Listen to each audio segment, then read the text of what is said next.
Hi, welcome everybody. This is Our Own Heroes podcast. I'm Bex Campbell. And I'm Tomas Evangelista. And I'm Neva Parker, and today we're going to talk about irrational fears and how they can limit us. Now, that question came from Bex.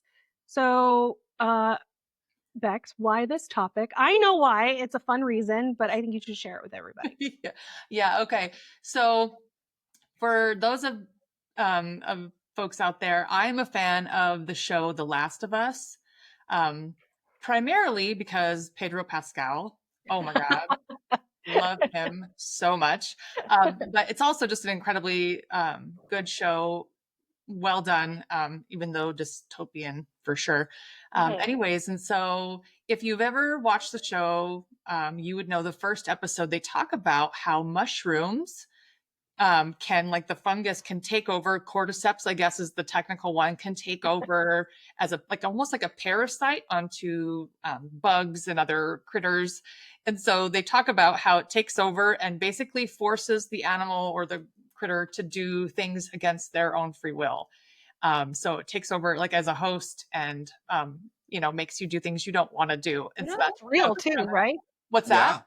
That's real too, right? Yes. See, okay. So this is what got me. So they talk about it on the show, and then I saw some stuff online, and it looks like this stuff is real. Like actually, this can happen. There's some videos out there of it happening to like tarantulas and cicadas and all these other things. And so I was like, oh my God, like how do you know which mushrooms are the bad ones? Like people eat mushrooms all the time, and there are thousands of mushrooms, Wow. right? And so I basically like watching this show. I have just decided mushrooms terrify me, and I'm not eating them anymore. Like I'm complete, and I know this is completely irrational. I know that, and I can't help myself. I'm not eating mushrooms right now because they can't be trusted. Okay, they cannot be trusted. So that's where I'm at. Got it. Your brain is like sending a signal to yourself saying, avoid this because of what we're seeing, what we're learning, and the fact that it could even it's possible, but not with humans yet. And I do want to just give a shout out to that show. It's awesome, of course, but that opening on the first episode where the interviewing the scientists and he's going into and explaining how this could happen if the earth warms is just one of the coldest and, like, to me, scariest beginnings to a show. And of course then it fast forwards later that it actually happened, but he explained it so well that even like to our real life stuff, like it could happen. Like the earth is warming. It, I don't want to call it global warming, climate change. It can warm a little bit hotter and trigger this thing, or it could mutate. And we know viruses also mutate. And I'm not saying it's a virus, but there can be some changes in the environment. And who knows? Hopefully, we're not still here and it's like 1,000 years later. But the fact that it's a possibility is a little scary. And so I could see that. Yeah.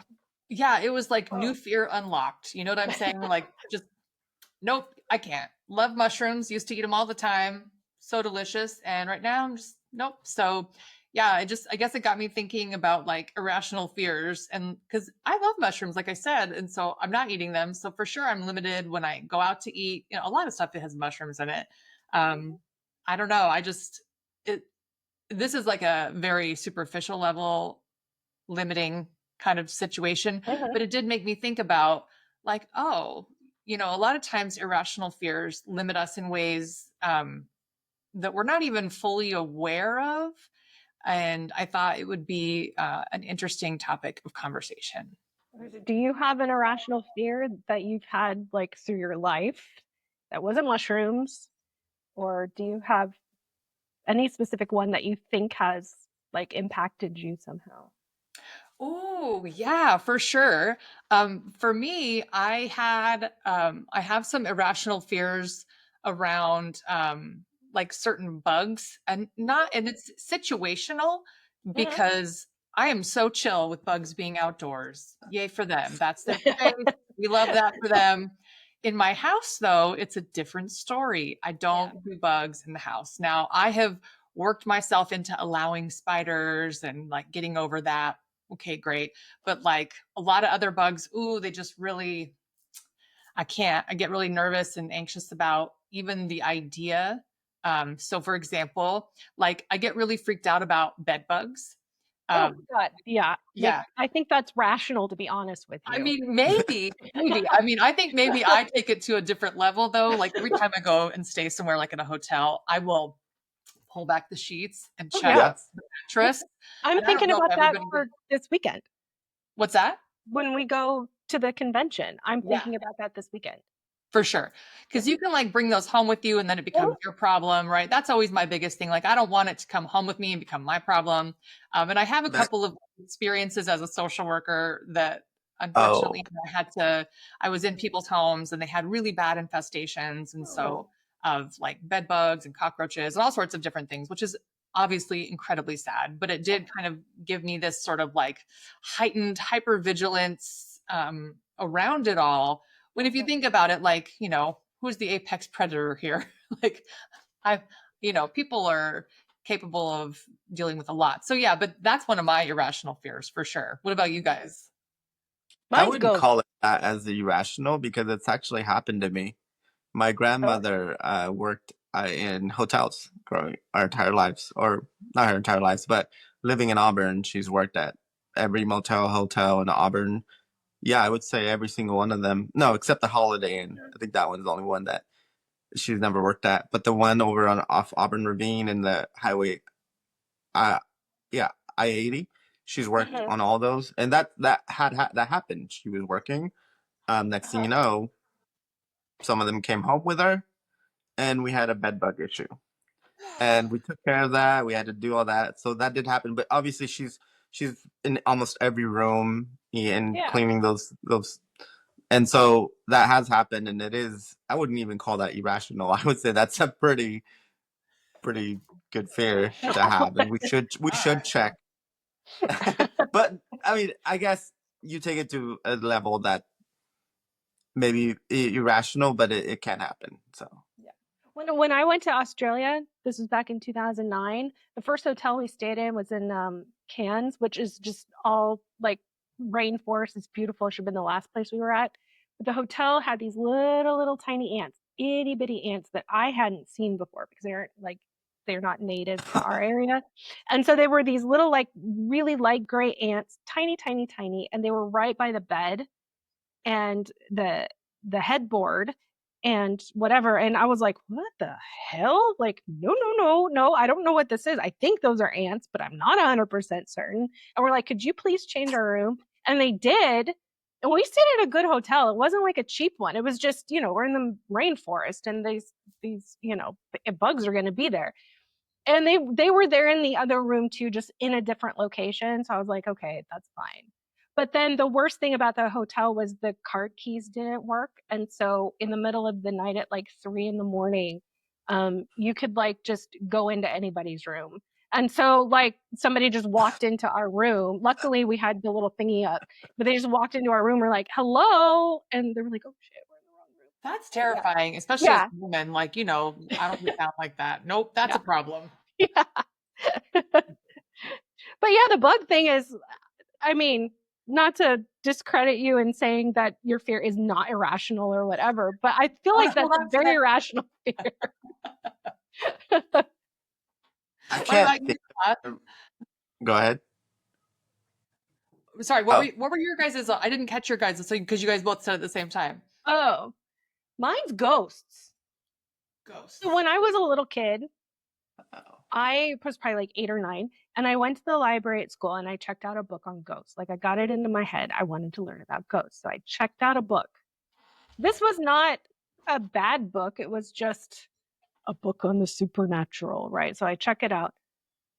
I read that thing before I went to bed, and I was terrified for the rest of my life.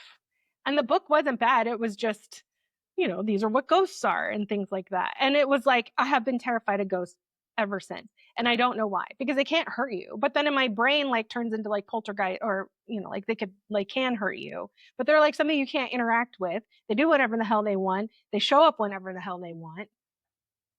I don't know if they're psychopaths or what. Like, I don't know what their deal is. I don't know why they're there. Why are you hovering around me? That makes no sense to me. Why are you here?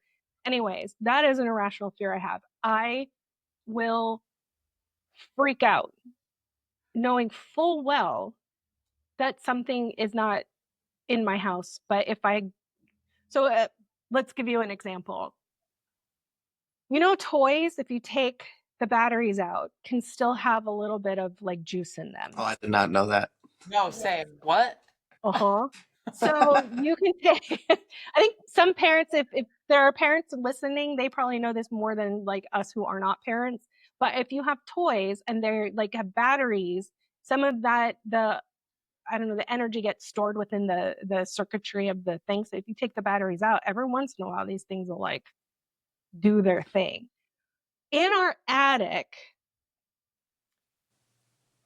I did not know this at the time. Okay. So in our attic, we had these toys that were like, you know, old Furbies and things like that. Right.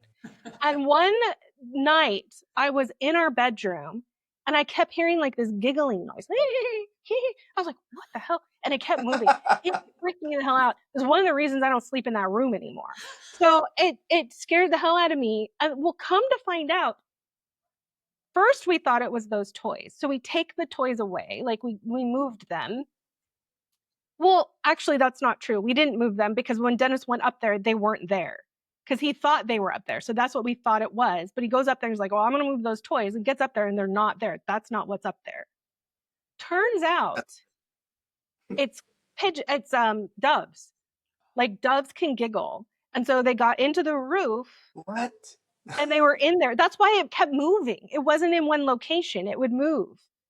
And so I was like, God, oh, still to this day, he can tease me to no end about it, and I will still get terrified. And it is not rational, even though I know the answer to it. I still, and in my mind, it's like What haunted. book was it? What book did Huh? you read? What I book don't even was know. it? I don't know No. what it was. Yeah, I have no idea. So it was just some book on, like, it's just some random book in the library about ghosts. Okay. But it was like, you know, so in my mind, like, now you have haunted toys, and then now you when it's just a dove in the attic, that doves giggle. It was That terrifying. That is crazy. I have doves It's like a around my little kid. house. So Whoa. Sorry, go Tomas. Sorry, Tomas. I have doves around my house. I've never heard them laugh. It sounds like Dennis gave you like one of those reasons or excuses like parents give their kids, like, oh, No, it's I just found done. it.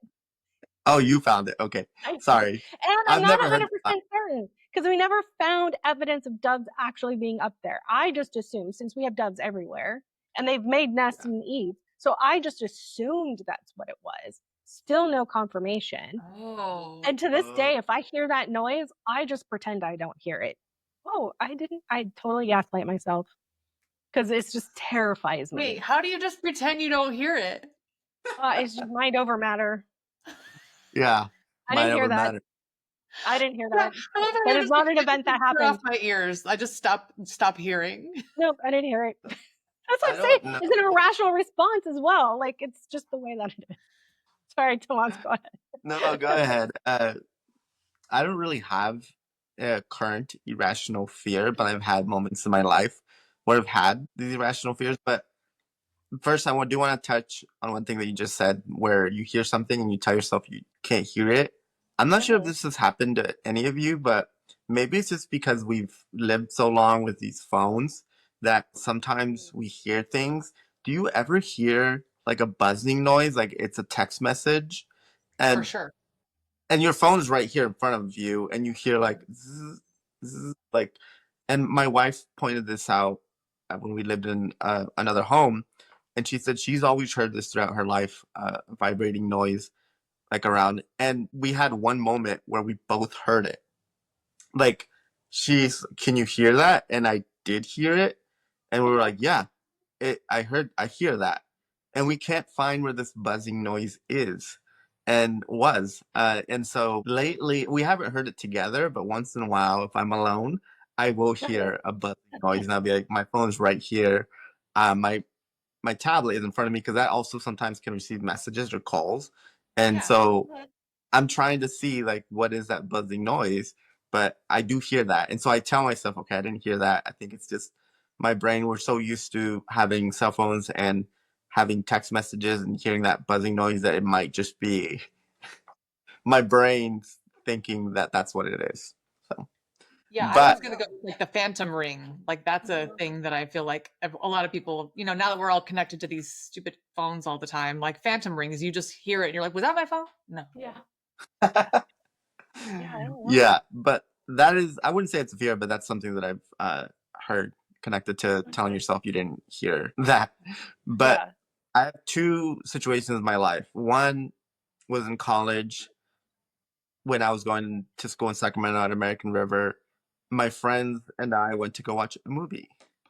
And we were one of the first people to watch this movie, and it was Paranormal Activity. And so, kind of similar to the Blair Witch Project, I we went in I'll this watch it. thinking this is legit because in the beginning it says these are real videos, and the whole movie is of literally it just takes place in a room. The guy sets up a camera and records the entire interaction, and it's done in a way that it looks like it's just a recording, not a movie. And it's the scariest movie that I've ever watched. I think I was like 19 at the time or 20. We were crying. Well, I wasn't crying. My friends were crying, literally just watching. We were holding on to each other. We went home, slept with the lights on. It was the one time out of the year where I was spending the night alone in my own apartment. My roommates just went home for the weekend. I slept with the lights on, called my friend. We were having conversations at like midnight, just trying to calm ourselves down. That was Yeah. definitely, in my opinion, a moment where I had that irrational fear. Every little noise, it was just not okay. Yeah. Yeah. It's interesting because, So like, for both of you, like, people intentionally made stuff to, I would assume, scare, right? Because I mean, I don't know why you make a ghost book for children if you're not trying to scare kids. I don't know. I'm not 100% certain it was for kids to begin with. Mind you, I was like 8 or 9. Were you And like so this, reading really sophisticated material? I don't know, it's an elementary school library. So it couldn't have been that Right, sophisticated. that's what I mean. But maybe it was for like 6th and 7th graders, and not Okay. for 3rd and 4th But grade. I don't still, know. people made content for, in both y'all's cases, they made this content to Mhm. scare you. Yeah. And it's like, well, that's interesting. Why is that? I ever don't know. since that movie, I've wanted to chase that higher scariness.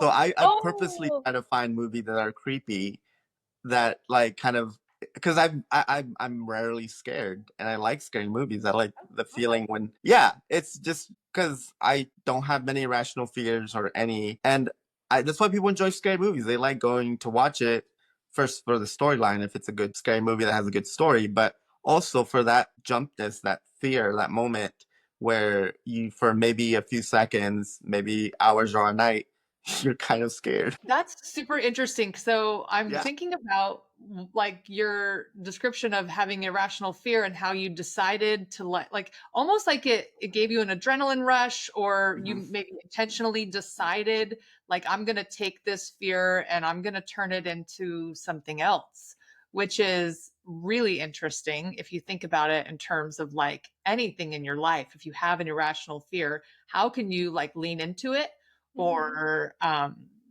somehow make it a part of something that you enjoy? Yeah, I mean, I knew it was a movie. I try to tell myself. Obviously, I researched like this movie, and they're like, yeah, it's fake, and then that kind of left everything. But uh, typically, when I have a fear, I'm a positive thinker, and I'm just like, this is not gonna happen. I try to think the best of things. I try to also figure out in my brain like how this could not happen or the chances of it, and so I do kind of just limit my I try to not have irrational fears. But the second one that I was going to mention was when I was a little kid, um, when I was actually coming to the United States. Mhm. So I was born in Mexico, for any of you that didn't know that or didn't watch our previous episodes. And I was born in a very poor town. We didn't have toilets. So I learned to go to the bathroom literally like hole on the ground. So that was my first few years experiences. But coming to the United States, I had a big fear of the toilet flushing. Like it just Oh, makes a very loud noise. it is Um, loud. yeah, it is. And then for a kid that wasn't used to that, I think one of my earliest memories was on a bus, or maybe we had to stop somewhere. And my first time ever like hearing that loud, really loud flush scared me for a very long time. And Mhm. so I had that fear as a kid, and it went away eventually. I don't know how, but probably just going to the bathroom so many times, realizing that that's nothing. It's just the noise that the water makes so that everything goes down. Yeah, But I think I also probably was afraid of something coming up the toilet and things like that. But mainly the noise and the kind of how it all happened. So that was my fear. yeah. Well, that is a loud noise. Like when you think about it, especially if your first example is like a public toilet. Yeah, those are very loud. Oh yeah, Yeah. The toilets in the Capitol used to be like, like, good God. that is great. That terrify any kid. Like, Yeah, I think oh, actually it's not uncommon for small children, especially to have like, you know, a little apprehension around bathrooms because they are very loud and there's a lot that happens in there that's sort of unusual. mhm. So, yeah. Those are the So do only you two I guys? can think. Oh, those are the And only currently, I two. don't have. You don't have any. What was that? You don't have any now. None. I mean, the spiders kind of give me the creeps, but I can deal with it. Oh Since this started with zombies with The Last of Us. No, so if anybody like follows zombie anything, like The Last of Us, those are fast moving zombies. There's Walking Dead zombies who are just slow, and then they yeah, deteriorate. Whatever. Did you watch Walking Dead? Yeah. Okay. some of it. What would you prefer? Last of Us zombies or Walking Dead zombies? Did they at all scare you? Like, did that freak you out at all? Like the Walking Dead ones and Yeah, how they? for sure. I mean, any Okay. dystopian future where like all of humanity falls apart for some unknown reason we can't pinpoint, pretty scary, right? Like it's like, well, what happened? What happened? Um, yeah, for me it's scary. Yeah. I wouldn't say that I have irrational fears of zombies. Got it. Um, Okay. just the mushrooms, really honed in on the mushrooms, only because apparently that is real. Yeah. Like apparently those fungi can take over a host's body and make it do stuff it doesn't want to do, Yeah. which really freaks me out because everybody is on this like mushroom train right now. They're like taking mushroom supplements and mushrooms Mhm. in their coffee and like, oh, it'll help your brain. I'm like, will it? Will it? It's just a big setup. It's the mushrooms telling us that it's good to eat them. You know what? Oh, I'm just oh. eating it. I'm not sure. I'm not trying to test any of that. No, thank I'm you. so sorry. All right. Well, But I'm gonna go ahead, Tomas. Sorry. Neva, to answer your question, for Yeah. me, with the fast or slow, of course, slow zombies, like make them slower, like move at a snail pace so that I can get away or grab a Yeah. weapon and shoot you or something like that. But the fast zombies in The Last of Us are, and for the fact how strong they are too, like I because know. of how big they can get. Like to me, that's like whoa. I mean, but they also, I guess, the stronger you are, the slower you are for them as well in that show, because you that really giant one, it doesn't move as fast as the clickers. I don't know if you. True. Oh, So for They me, yeah, can move definitely the around. slower the better. I can get away from you, jog out of the way. yeah. but also Yes. bringing up another zombie because this movie is actually coming up, and I do have a joy for zombie movies. 28 Joy for years zombies. later. Yeah, I do. Oh, I know. 28 That years one's coming out later too. is coming Yeah. out. Yeah, I'm excited That about one that one. I'm excited to see because they had the original 28 Days Later, which you can't Mhm. find anywhere. Like I Oh, think really? they re-released it on probably online. But prior to this new movie being promoted, you couldn't find it. The only time I could find it was on YouTube, and it cut out like halfway through, so you're left just not being able to see the rest. But now they rebrought it. I think it's on Netflix and other stuff. But um, this will be the third part of that, and so I'm excited to watch that. And those zombies are fast. They're just like crazy, and they just sprint towards you.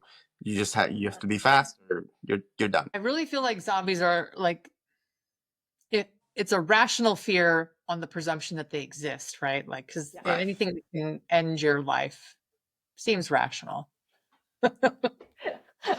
But yeah, I'm thinking about like zooming out on irrational fears and how they limit us in like other areas of life or just any area of life. I do really like the idea of leaning into it, almost like exposure therapy, or just trying to desensitize yourself to whatever the fear is. Because if something is really getting in your way, you got to find some way to get past it. Like for a long time, this is an interesting little aside. So I didn't used to have a fear of public speaking. And then when I went to grad school, I sort of developed a fear. I think it was all the pressure of school and just like all these different things upon me at the time. And I developed one, and I would just have like mini panic attacks every time I had to get up and present, which in grad school is a lot. Like you have all sorts of things you have to present all the time. And it became this thing that like my body just formed a reaction anytime that I was asked to get up and publicly speak, that I would just start to like get sweaty. And I would psych myself up for it. Self-talk, like, you got this, not a problem. You know this stuff. Anytime at work that I would have to get up and talk, I would mentally try to prepare myself, and then I would get up and inevitably I would have a panic attack. But I thought, like, you can't avoid this. Like, you can't avoid it. And so I've just kept doing it. And I would say that, it still happens from time to time where I get anxious speaking in front of crowds. It's a very common thing, I think, for a lot of folks, publicly speaking, because we fear the judgment of our peers and people not thinking that we're prepared or knowledgeable, or that we have our shit together, right? That we have like a cohesive story that we're telling. But I just kept thinking, like, well, you're not going to be able to get out of this. Like, you can't just check out of ever publicly speaking again. There are times where for sure my first inclination is to try to get out of it, because it is like, my gut reaction, back to those times where I was really having panic attacks every time, is to shut down. But I do think that exposure, like just making myself do it, really helped. And I tried all kinds of stuff when I was in school. Like, for people who are like hearing this and thinking, oh my God, I'm the same way, I can't publicly speak.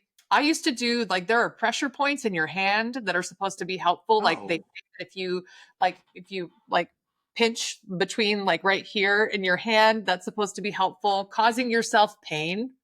Uh-huh. Yeah, like a rubber band, like where you snap your wrists, because it helps bring you back into the physical and get you out of like the head, space where you get into where you're just hyperventilating and all of that. So, anyways, what are your guys' thoughts on that? Like, exposure? Oh, I have tons.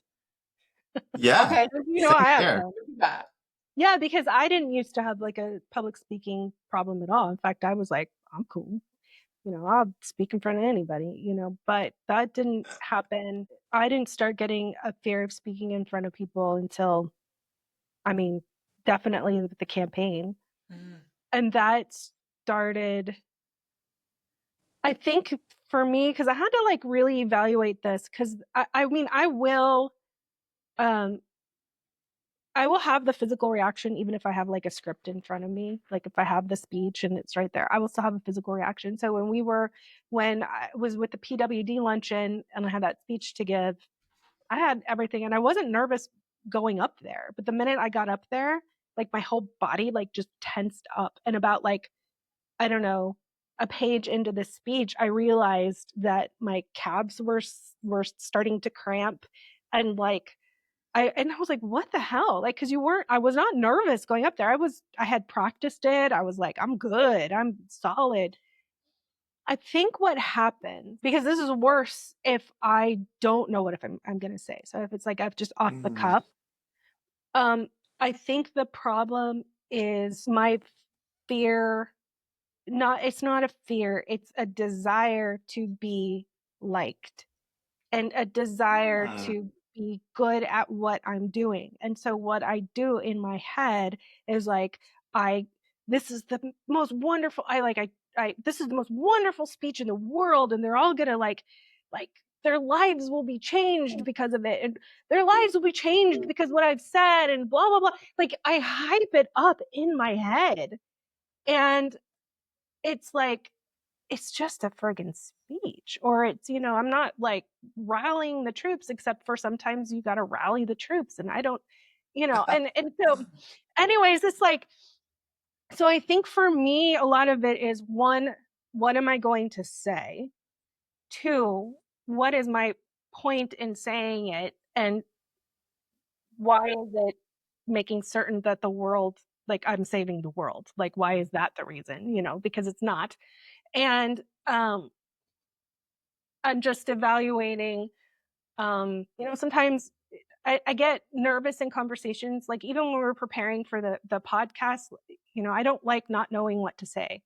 Mm. So I'll practice um, conversations, Mm. and if we're in a place where that's why interviews, I don't know why that's making so much sense. If I get to a place where, I need to speak or like have an interview or something like that, I will genuinely like freak out about what am I going to say? What are you going to ask me? Am I going to say this clearly and succinctly? Because I'm probably not going to. I will ramble. And yeah, so I don't know if it's the fear of being up in front of a lot of people. And we've already had the conversations multiple times about picking me apart. Like, I mean, I've been there, done that. The beginning of last campaign, nobody would stop telling me what I was doing wrong. So, you know, I mean, I took those hits. I can handle that. Like, but it's the whole getting up there and being unable to know what not knowing what I'm going to say is just, that's the thing that scares me the most. So would you say you're your own worst critic? Oh, for sure. Yeah. 100%. Well, I'm almost my own worst, like hype person. Oh. Because in my head, I just make this speech is awesome. I'm going to, it needs to be perfect. It's going to be great. It's just no one, most of the people are just waiting for you to be done. So just, it's not that, you know? I don't know if we're waiting for you to be done, but it is interesting how we put so much pressure on ourselves, right? To always show up, perform, whatever vision we have in our head. It's like if we could stop envisioning whatever we think it's supposed to be in our head, would we be able to let ourselves off the hook? Oh. Yeah. This is like one of the, like, I'm good at like riding the wave of things, right? Like, I think I'm pretty good at that. This is one wave I don't know how to ride, like at all. Like I haven't figured it out. It is my giant wave, if we're going to use surfing metaphors. Yeah. Yeah. I think it's also kind of, do you find any liberation in saying that like this is just a wave I don't know how to ride? Like I'm always going to just have difficulty navigating this wave. Yeah. Yeah. I am. I mean, it'll get better and easier, and then it'll just have to be decisions that I make about what I'm willing to do and what I'm not willing to do. And, and that's just it. And, this goes to a question I was going to have and ask, you know, I asked it earlier, but I'm actually kind of curious in an instance like this. Before you go, can I Yeah. give my answer Oh, to no. I was gonna jump in. I was kind of waiting for a moment, I'm and I'm like sorry. being super patient. Did I It's okay. monopolize the conversation? No. Oh no, it's okay. I just also want to chime in a little bit on the public speaking because it was something, or it currently is still a little bit of a fear of getting up there and speaking. I think the thing that really gets me is when it's unprepared. Like when someone tells you, go up there and like give us a 5 minute thing, and you did not know that you were going to do that, or they just need you to fill in time. I think that is the worst. It's difficult to do just in general, because you just have to say the things and not have that filter where you're write down or even fully think about what you're going to say. And that gets me. I do have a little bit of a a fear of forgetting things because Mhm. I have the speech in my head and I know what I need to say. But when you get up there and you start speaking and you have all these fears and emotions, it can make you forget like that one important line or that important information. And because you're in this moment, it you forget about it. And that always gets me. And so I do like to have things written down. That definitely helps me. But throughout my life, I think I was forced to go and speak with 2016, 2017. So I was forced just to be up there. And I had some horrible moments. I think I've had horrible moments. I mean, nobody has told me you did horrible or you missed this or you did that. I think there was some criticism on the ums, of course, and the likes that we sometimes are used to saying. But other than that, I think I just became comfortable in jumping up there and doing it, and speaking. Um, but also growing up, my grandmother has always told me, speak loudly and people will hear you. So if you've ever heard me speak, I will project pretty loud voice, and I think that helps.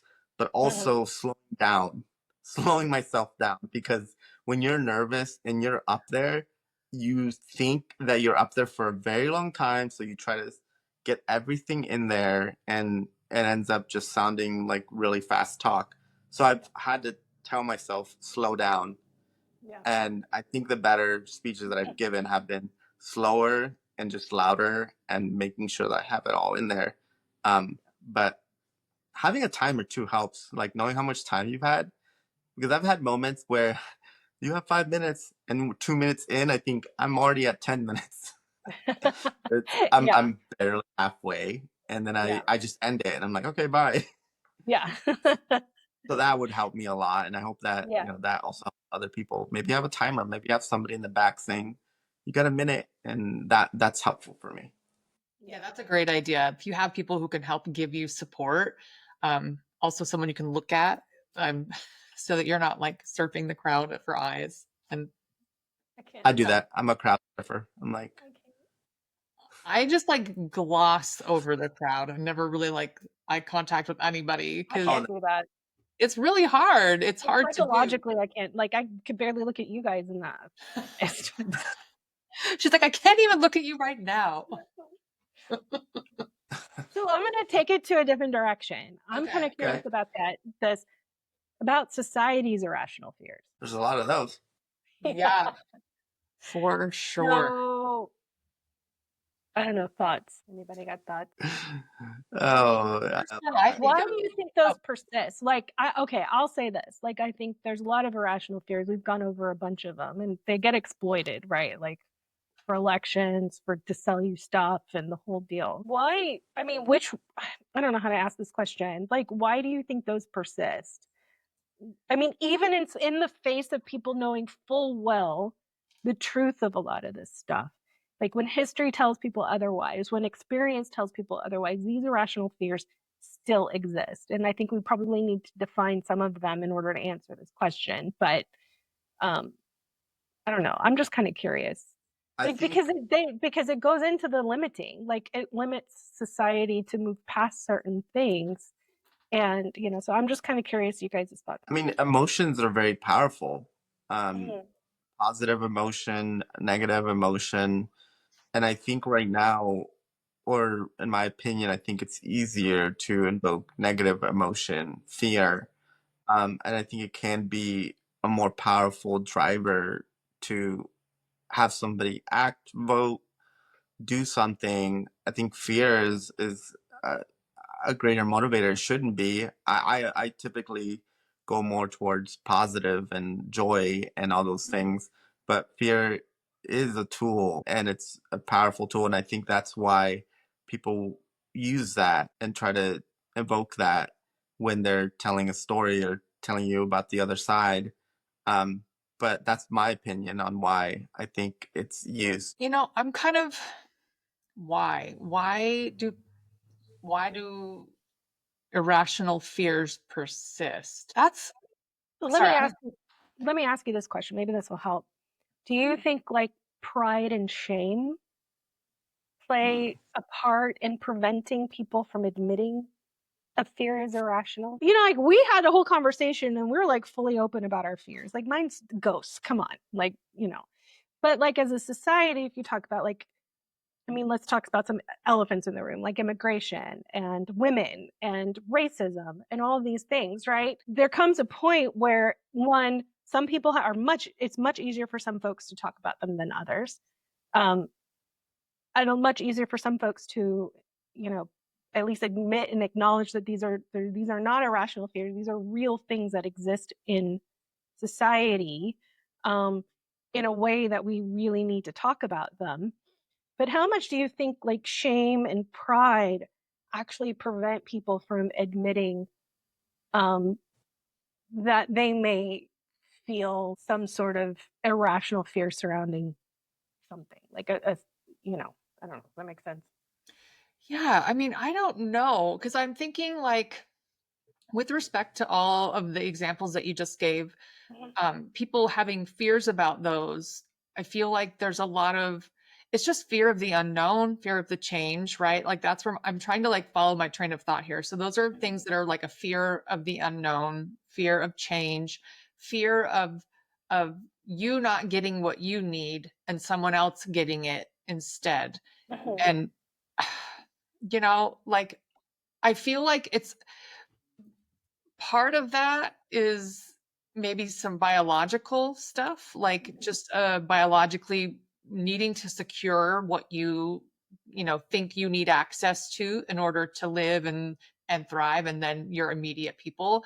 So I think that's probably intellectually it's a hard override to get to if people are somewhere deep inside their conscience, like that's the driver, like they're just really afraid that like if someone comes to this country they're going to take something that I need, or my kid needs, whatever, I don't know.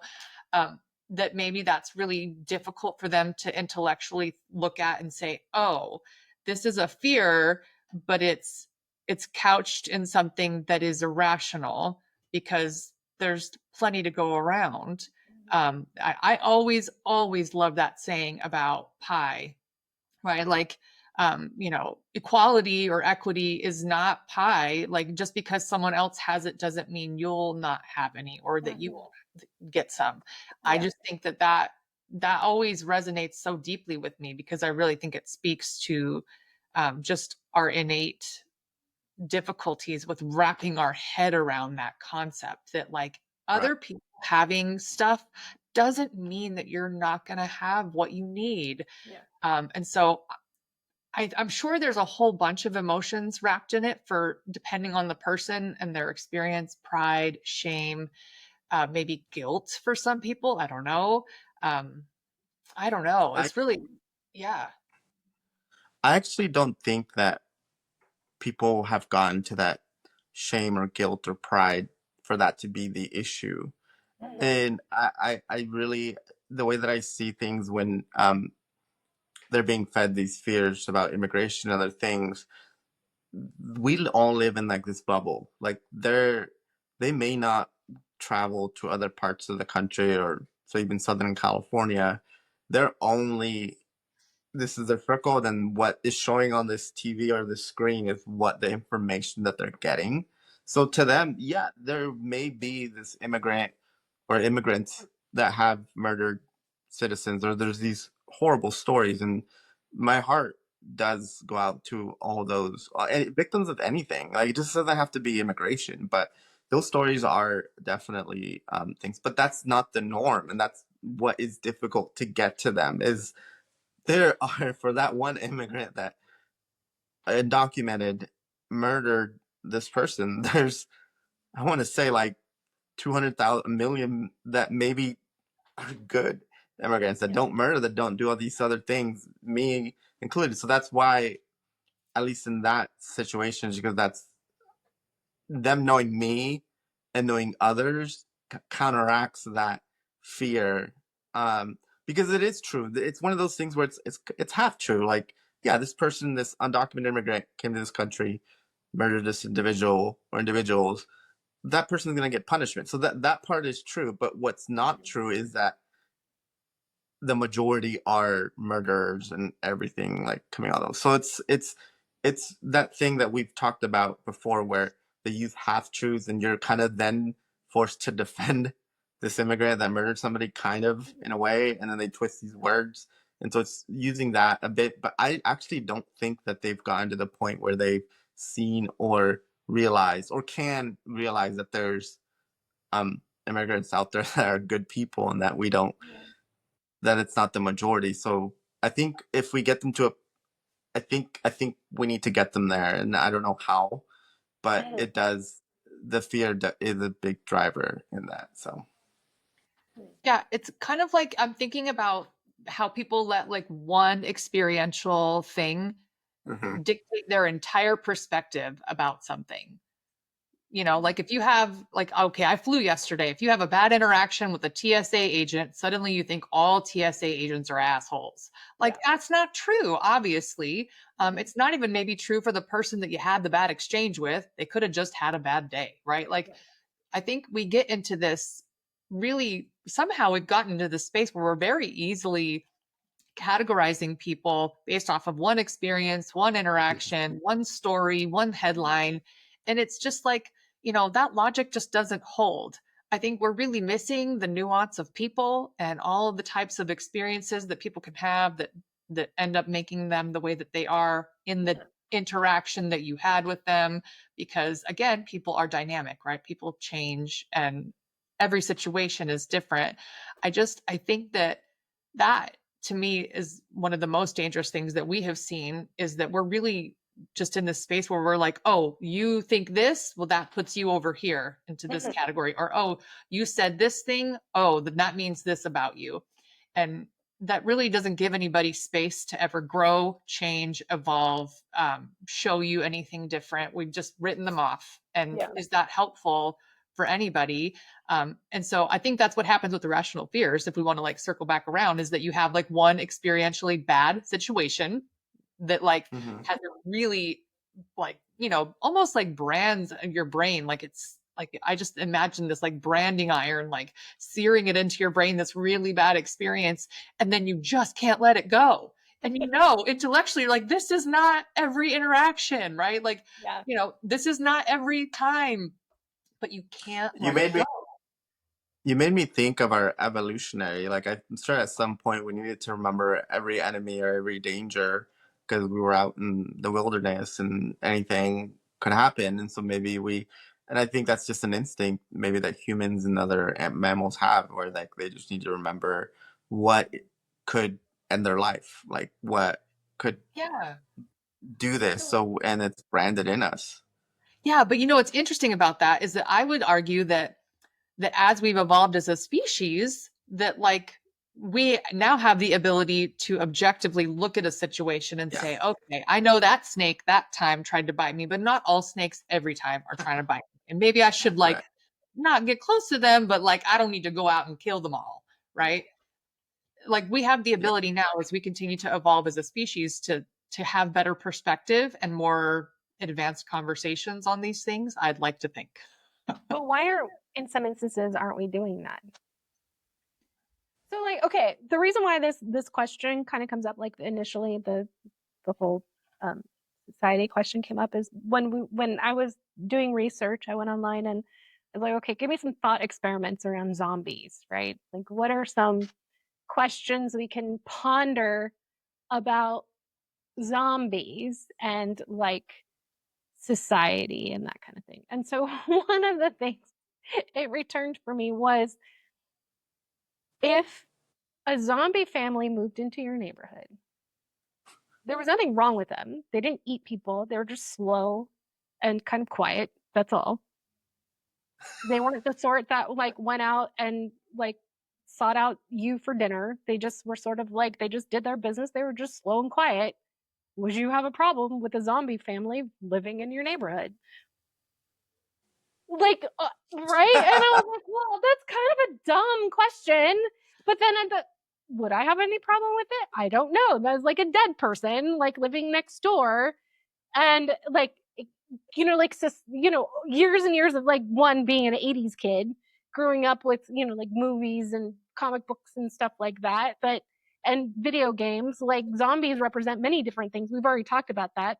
So like there's still like within you that fear, like that's a zombie. Like they're not doing anything wrong, but that's a zombie, you know? So what do you answer that question? So that's why I like bring up the society thing, because it's silly, of course, but it's still like, I'm wondering if there's so many like ingrained things in people that even though they know they're irrational, and even though they have, there's the folks that know, like society has told me this. I know that this is what something is, but I still feel this way.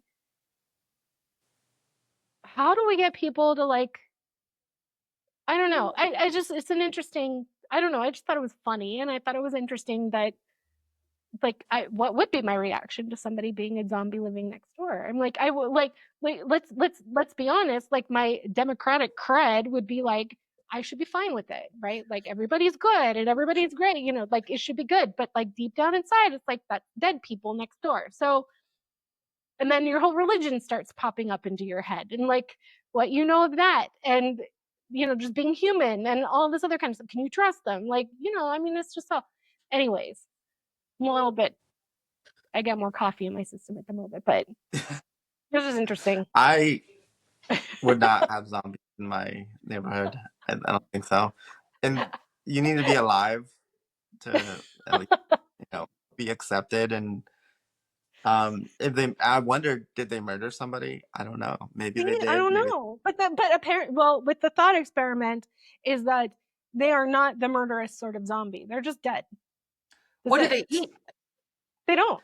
Oh, they They're don't. just Do they? they're just slow and just slowly disintegrating, I guess. I don't know, but Here's the real they don't, question. they're not Here's violent. the real, here's the real question. Do they pay taxes? Are they citizens? And just no. That's kind Well, of the yeah, big we know question. what that means. Ooh, Yeah. ooh, ooh, ooh. They. Okay. Yeah. Um, yeah, yeah, because it's like, If okay, so that's you it, have, then I'm cool. I'm cool. Like, you know, I'm trying to like envision, okay, so if you have a neighbor and they're a zombie, but they don't pose any threat to you, and for all you know, they're harmless. Um, you know, this is like that libertarian perspective, like why you care. Yeah, but exactly. Like politically we should be all good. Like we're not libertarians or anything, but like No. we all have our thing, but like we're fighting for equality. We're fighting for like, you know, acceptance and all that other kind of stuff. Should like, how does that factor into that Yeah, equation? as long as You you're know? not hurting me, then I don't know why I care what you're up to. Like, Yeah. uh, But in this yeah. instance, there's the potential that that person may hurt you. And so this goes into like the conversations about, you know, like women and, you know, racism and all of that kind of stuff. Is still, there's that underlying belief that something about this person is going to hurt you. And Mm. the powers that be, whatever that is, it may not be violent, it may just be, you know, women will take over the world, or, you know, like we'll get into positions of power, and, or, you know, who paint knows? everything pink. Oh God. You know, so it's like there's still some underlying belief that, I think that's the driving factor in some of these irrational fears, is something is going to hurt you in one way or another, whether you rationally, like whether that's been shown, there's something deep down inside of you that thinks that this is going to happen. And how do you overcome that? And society, like our culture, especially, you know, our political culture, feeds on that stuff. Like it just feeds on it and feeds on it, and that's what, it's a freaking zombie for that stuff. So you know, I don't know how we like move past that, because I mean, I don't know. I mean, I would say we do what we're doing. We talk about it. We talk about the fact that Yeah. these things are completely irrational. These Mhm. are irrational fears, and that's not to throw shade at anybody. Like we've all like Right. aired our irrational fears, not throwing shade at a single person. Yeah. It's just like it's important as a person to recognize when a belief that you have isn't grounded in anything logical or rational. Like Yeah. it's a belief, but it's not like it's not the truth. I mean, as it were, right? And of course, people, well, truth is subjective. No, no. I mean, there are some things that we just know, like, that, and that's okay. We can just know some stuff, Yeah. we don't all have to just discredit everything in the world. But I think part of it is having conversation. Part of it is representation. Part of it is exposure. Part of it is calling it out. I mean, I Yeah. feel like it's got to be a multifaceted thing. I don't know that there's any one answer, like so many issues in the world. There's not any one answer. If there was, we'd all be doing it. Yeah. I mean, I wish I had better answers. Have you guys heard of I know you guys, I'm gonna nerd out here. The Dune series, right? Like, do you ever read it? Yeah. Read it? No. Seen the movies? Yes. Okay. So there's the litany against fear, right? Like, I think about that in my head. I must not fear. Fear is the mind killer. Fear is a little death that brings total obliteration. I will face my fear. I will permit it to pass over me and through me. And when it is gone past, I will turn the inner eye to see its path. Where the fear is gone, there will be nothing. Only I will remain. Wow. Freaking love that. Wow. Yeah. Litany Against Fear, Dune. Wow. Read the books. They're fantastic. Yeah. All right. Well, let's close this thing out. Thank you very much for listening. Yes, we all have some very irrational fears. Mushrooms, ghosts. Tomas doesn't fear anything. Which is pretty cool. But yeah, so hopefully whatever irrational fears you have, you can employ the litany against fear and move through them and go out into the world and be your own damn hero. Thanks.